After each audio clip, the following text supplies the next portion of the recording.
കാര്യങ്ങൾ ഇത്രയൊക്കെ ആയ സ്ഥിതിക്ക് ഞാൻ നാളെ തന്നെ അങ്ങോട്ട് തിരിക്കാം. ഫ്ലൈറ്റ് ടിക്കറ്റ് എല്ലോ ഹലോ.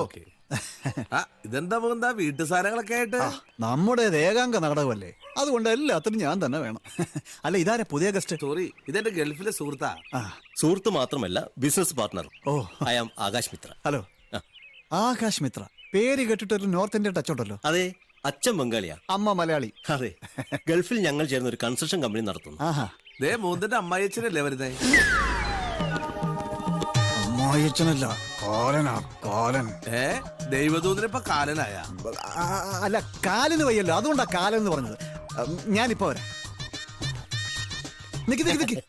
എങ്ങോട്ടാ? വീട്ടിലോട്ട്. ദയവായി അച്ഛൻ ഇപ്പൊ വീട്ടിലോട്ട് പോകണ്ട. എന്താ? അല്ലെങ്കിൽ തന്നെ ചെവിയിൽ മൂട്ട കയറിയ പോലെ. ഇനി അച്ഛനും കൂടെ ചെന്നാ എനിക്ക് അവൾ ഒരു മനസമാനം തരും. ബാങ്കിൽ നിന്ന് വിരാൻ 2 മാസം പോലും ഇല്ല. അത് ഓർമ്മിപ്പിക്കാൻ വന്നതാ. അറിയാം. എല്ലാ ഉരുപ്പടികളും മാറ്റിവെച്ച് മാനേജരെ രേഖാമൂലം ബോധ്യപ്പെടുത്തിട്ട് വേണം എനിക്ക് ബാങ്കിന്റെ പടി ഇറങ്ങാൻ. അതിനുള്ള യോഗം ഉണ്ടാവുമോ? ഉണ്ടാവും. ഞാൻ അച്ഛനെ ജയിലിൽ വന്ന് കണ്ടോളാം. ജയിലിലോ? ജയിലല്ല, ബാങ്കില്.